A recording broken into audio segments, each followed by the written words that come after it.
Selain pusat asuhan swasta maupun pengasuh individu, majoriti ibu bapa selesa andainya majikan dapat menyediakan pusat jagaan harian di tempat kerja mereka. Namun bukan semua yang bertuah disediakan kemudahan seumpama. Sekali lagi kita bersama wartawan Nurul Amalina yang berkunjung ke Taska Krista at Red Q yang disediakan Air Asia Malaysia. Dimulakan pada awal tahun ini di Ibu Pejabat Air Asia Red Q Sepang, Taska Krista at Red Q bertujuan memberi keselesaan kepada kaki tangan syarikat penerbangan itu. Ini salah satu daripada benda-benda yang kita rasa patut ada. Pasal dia orang kena travel sini, kerja sini. Bukan senang kalau travel ke airport ni. Tiap-tiap hari pula tu.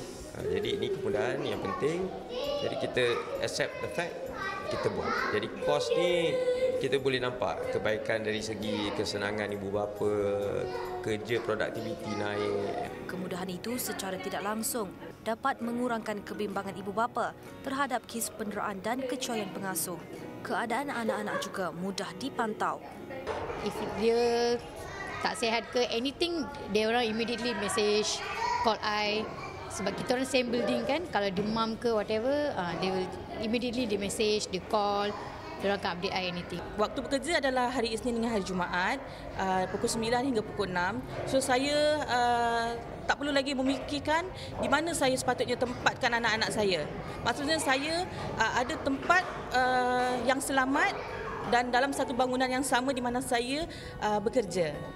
Di bawah pemantauan 9 tenaga pengajar, Taska Krista at Red Q mempunyai prosedur operasi standard dalam memastikan kesihatan dan keselamatan kanak-kanak. Memulakan operasi seawal 7 pagi setiap hari, kesihatan anak-anak ini akan diperiksa terlebih dahulu.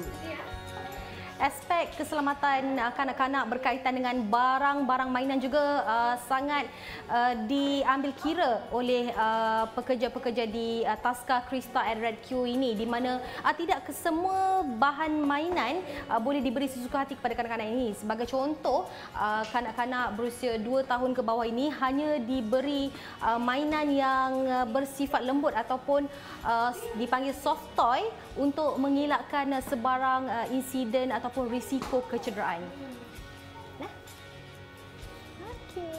Premis ini turut dilengkapi 8 unit kamera litar tertutup untuk memantau pergerakan 45 anak-anak jagaan berusia 11 bulan hingga 6 tahun. Itu bukan untuk memastikan sama ada guru-guru actually kami tidak mempercayai. Untuk kami lebih kepada ibu bapa. Apabila kanak-kanak bermain, dia boleh berlanggar dan jatuh. Mungkin ada kesan atau apa-apa.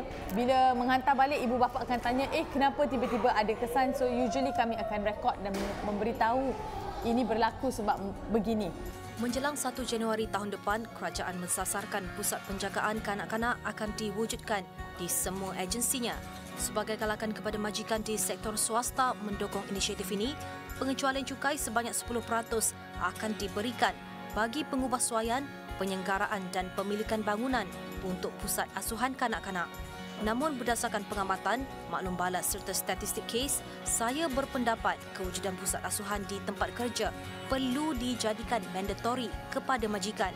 Pada masa yang sama, undang-undang, penguatkuasaan serta aspek pemantauan oleh pihak berkuasa juga perlu diperkasakan. Dan dalam keadaan tertentu, ibu bapa perlu sentiasa peka dengan keadaan anak mereka. Laporan Nurul Amalina Zainuddin.